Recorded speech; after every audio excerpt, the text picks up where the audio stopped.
Hi hello నమస్తే welcome to my channel. నేను మీ రంగమోహన్ అండి.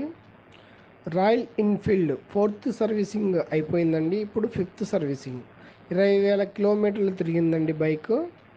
ఇప్పుడు 5th సర్వీసింగ్లో ఇంజిన్ ఆయిల్, ఎయిర్ ఫిల్టరు మార్చాలి. ఎలా మారుస్తారనేది ఈ వీడియోలో చూద్దాం.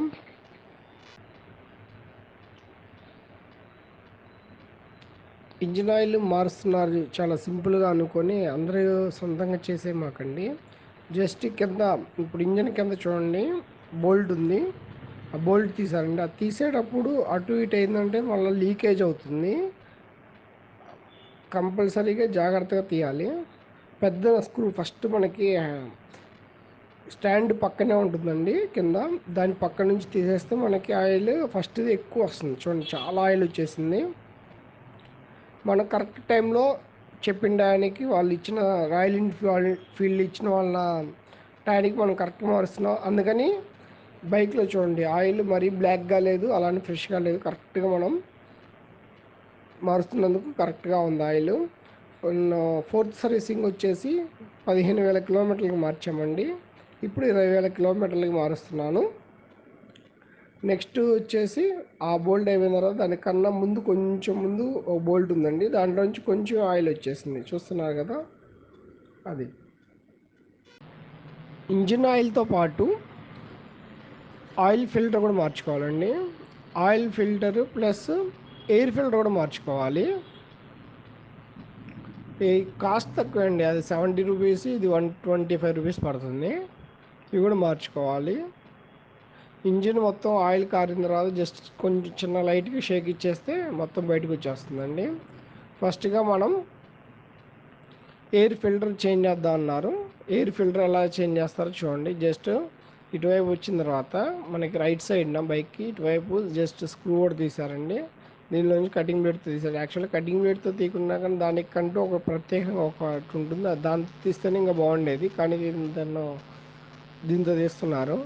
తీసిన తర్వాత వీటిల్లో ఎయిర్ ఫిల్టర్లో 2 టైప్స్ ఉన్నాయండి. నాకు తెలియక నార్మల్గా షాప్లో వెళ్ళి ఎయిర్ ఫిల్టర్ అడిగితే ఎయిర్ ఫిల్టర్ ఇచ్చేసారు. ఇక్కడికి వచ్చిన తర్వాత తెలిసింది ఎయిర్ ఫిల్టర్లో bs6, నా వెహికల్ వచ్చేసి bs6 వచ్చేసి చిన్నగా ఉందండి ఎయిర్ ఫిల్టర్. నేను తెచ్చిందేమో నార్మల్ ఓల్డ్ మోడల్, చాలా పెద్ద అయింది. దీన్నే క్లీన్ చేసి పెట్టేస్తా అన్నారు. పాతదే ఒకసారి మొత్తాన్ని తీసి మొత్తం తుడిచి క్లీన్ చేసేసి పెట్టేస్తున్నారు. ప్లస్ వీళ్ళ దగ్గరే గాలిది పెట్టే ఉంది మిషన్, మొత్తాన్ని క్లీన్ చేసేసి పెట్టేస్తున్నారు. సరే ఓకే వాడుకోవచ్చా అంటే వాడుకోవచ్చు అన్నారు. బాగానే ఉంది. అంటే దీన్ని బట్టి మనకి 2 టైమ్స్ పనిచేస్తుంది అన్నమాట. అంటే మరి ఎక్కువ డస్ట్ ఏం లేదు, చూడడానికి కూడా బాగానే ఉంది, మనకు తెలుస్తుంది. చూడండి నీట్గానే ఉంది.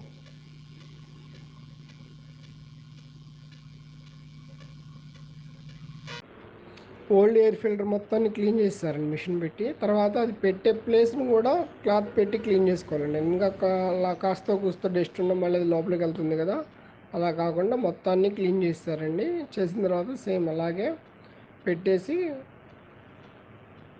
అది మొత్తాన్ని క్లీన్ చేసాను క్లాత్ పెట్టి. తర్వాత అవుట్ సైడ్ మొత్తాన్ని క్లీన్ చేస్తున్నారండి.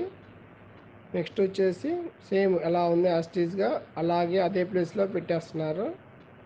నెక్స్ట్ ఓల్డ్ వన్కి అయితే ఇప్పుడు చూస్తున్నారు కదా, ఫస్ట్ బ్లాక్ది ఒకటి సేఫ్టీ కింద అది ఉండదంటండి, నార్మల్గా ఉంటుంది, ఇలా పెట్టేసేయడం. మనకి ఎక్స్ట్రా ఏంటంటే bs6 వెహికల్స్లో సేఫ్టీ కింద ఇది ఇచ్చారు. జస్ట్ అది కూడా పెట్టేసి స్క్రూ బిగిచ్చేసి తాళం వేసేస్తే సరిపోతుంది. ఇప్పుడు ఆయిల్ చూడండి, ఆయిల్ ఇంకా చిన్నగా లైట్గా కారుతూనే ఉందండి, కాస్త కాస్త చిన్నగా. దీని తర్వాత ఆయిల్ ఫిల్టర్ కూడా చేంజ్ చేస్తా అన్నారు. ఆయిల్ ఫిల్టర్ కూడా చేంజ్ చేయాలి. మనం ఇప్పుడు వరకు సర్వీసింగ్ చేసినవన్నీ షోరూంలోనే ఇచ్చేసామండి, బయట ఎక్కడ ఇవ్వలేదు. ఫస్ట్ టైం కదా, ఎలా ఉంటుందో నాకు కూడా ఇన్ఫర్మేషన్ సరిగ్గా తెలియదు, ఎలా ఉంటుంది ఏంటనేది. మొత్తానికి చైన్ కూడా బాగా సౌండ్ వస్తుందండి. చైన్ కూడా లూజ్ అయిందన్నారు, కొంచెం దాన్ని కూడా టైట్ చేపిస్తాను. 20,000 తర్వాత చైన్ మార్చేసుకోమన్నారు. జస్ట్ ఇంకో నెక్స్ట్ మంత్లో మారుద్దాము దాని గురించి, అందుకని ప్రస్తుతానికి ఇది ఒకటి మార్చేయమన్నాను. చైన్ కాస్ట్ వచ్చేసి 850 రూపీస్ పడుతుందంట, ఓన్లీ చైన్.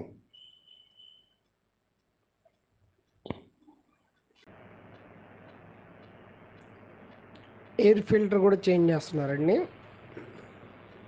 చూడండి, పైన మనకి ఇంజిన్ పైన చిన్నగా 3 స్క్రూస్ ఉన్నాయి. ఆ స్క్రూస్ కూడా తీసి లోపల వాచ్ లాగా ఉంది, వాచ్ అవన్నీ ఒకటి తీస్తున్నారు.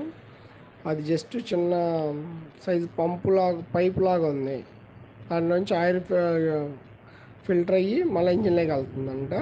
డస్ట్ గిస్ట్ ఇవన్నీ క్లీన్ చేస్తుందండి ఇంజిన్ ఆయిల్.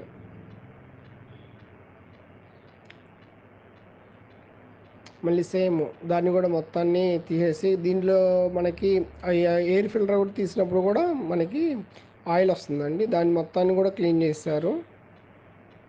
అక్కడ కూడా క్లాత్ పెట్టి తుడిచేశారు. దాని లోపల వాచర్ టైప్స్ ఉన్నాయండి, ముందు వాచర్, లోపల వాచరు, అవి కూడా మొత్తం తీసి క్లీన్ చేస్తారు. మనకు కొత్తది ఇచ్చింది పెట్టేస్తున్నారు. ఇది మొత్తం మళ్ళీ గమ్ము పెట్టి అతికిస్తున్నారండి. వేసిన తర్వాత స్క్రూల్ని చూడండి, మనం ఇంతవరకు షోరూంలోనే ఇచ్చేసాము. షోరూంలో ఇచ్చినా సరే వాళ్ళు స్క్రూస్ తీయడం చేతగాక దానికి ఉన్న స్క్రూలో ఉంటాయి కదా మరల్లాంటివి అయిపోయినాయి అనమాట. ఇతను చెప్తున్నాడు చూడండి. ఇంతవరకు మనం అయితే బయట అక్కడ ఇంతవరకు ఏ చిన్న రిపేర్ కూడా చేయలేదు. ఇంక ఇచ్చిన షోరూంలో వాళ్ళే అక్కడ ఉన్న వాళ్ళే సరిగ్గా తీయలేదండి. సేమ్ మనకి కొత్తగా తెచ్చిన ఇంజిన్ ఆయిల్ మొత్తం పట్టేసిందండి. 2.5 లీటర్లు. మామూలుగా మన బైక్ అయితే, నార్మల్ బైక్ అయితే 1 లీటర్ సరిపోతుంది. దీనికైతే 40 లీటర్, 2.5 లీటర్స్ పట్టింది మొత్తం. ఇప్పుడు మనకి ఓల్డ్ ఆయిల్, న్యూ ఆయిల్ చూస్తే మనకి తేడా తెలుస్తుంది. చూడండి ఎంత నీట్గా ఉందో. అదే మనకి చేంజ్ చేసిన తర్వాత ఆయిల్ కొంచెం నల్లగా కనబడుతుంది. ఆయిల్ మొత్తం పట్టేసిందండి. పెట్టిన తర్వాత స్క్రూ పైన మనకి నార్మల్ బైక్ అయితే ఊరక చేపెట్టి తిప్పేసిన ఆగిపోతుంది. కానీ ఇక్కడ ఏంటంటే రాయల్ ఎన్ఫీల్డ్కి ఆయిల్ బయటకి లీక్ అయిద్దంట, గమ్ము పెట్టి అతికిచ్చేసి అతికిస్తున్నారనమాట.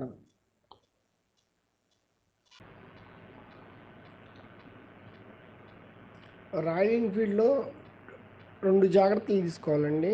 ఒకటి, చిన్నపిల్లలు ఉన్న దగ్గర మీరు బాగా జర్నీ చేసి వచ్చి దగ్గరలో మటుకు పెట్టమాకండి. సైలెన్సరు దోలు తిరిగిపోయింది తగిలితే మటుకు. చిన్నపిల్లలనే కాదు, మనం కూడా చూసుకోకుండా సైలెన్సర్ దగ్గరికి ఒక్కోసారి వెళ్తూ ఉంటాం. చాలా జాగ్రత్తగా ఉండాలి. జస్ట్ 4-5 కిలోమీటర్లు తిరిగిన సైలెన్సర్ మటుకు చాలా వేడిగా ఉంటుంది. ఇది ఒక ఇంజిన్ పెద్దది కదా, దానివల్ల ఇది మటుకు చాలా ఇబ్బంది. సైలెన్సర్కి మటుకు చాలా జాగ్రత్తగా ఉండాలి. పిల్లల్ని మటుకు దగ్గర కానీ మాకండి అసలు. నెక్స్ట్ వన్ వచ్చేసి తాళం అండి. సైడ్ తాళం ఇచ్చేసారు టీవీఎస్లకి ఇచ్చినట్టు. సైడ్ తాళం వల్ల ఒక్కోసారి మనం ఏంటంటే ఈ నార్మల్ బైక్ అలవాటైన వాళ్ళందరూ నార్మల్ తిప్పేసి ఇలా వెళ్ళిపోతున్నాం. స్ట్రైట్ చేసుకోకుండా ఒకసారి రౌండ్ చేయాలన్నప్పుడు, యూటర్న్ తీసుకోవాలన్నప్పుడు తాళం మనం పార్కింగ్ చేసి నుంచి యూటర్న్ తీసుకుంటాం. అది మటుకు చాలా ఇబ్బంది. అప్పుడేమో మనకి నార్మల్గా అబ్జర్వ్ బైకులు ఇది నడిపామనుకోండి, సైడ్ లాక్ తీయకుండానే గేర్ వేస్తాము, కొంచెం ఇబ్బంది పడాలి. ఒకవేళ హ్యాండిల్ బ్యాలెన్స్ చేయలేకపోతే కింద పడిపోతారు. నాకు ఈ 2 మటుకు నచ్చలేదన్నమాట. సైలెన్సర్ ఒకటిను, సైలెన్సర్ లుకింగ్ మటుకు చాలా బాగుంది, కానీ చాలా హీట్ అండి. సైడ్ తాళం కూడా రాయల్టీగా ఉండదు. నార్మల్ మనకి బైకులకి సైడ్ తాళం తీయాలంటే ఇబ్బంది ఉండదు, కానీ దీన్ని మటుకు సైడ్ పెట్టి వంగల్లా పెట్టి తీయడం అంత రాయల్టీగా అనిపించలేదు నాకైతే.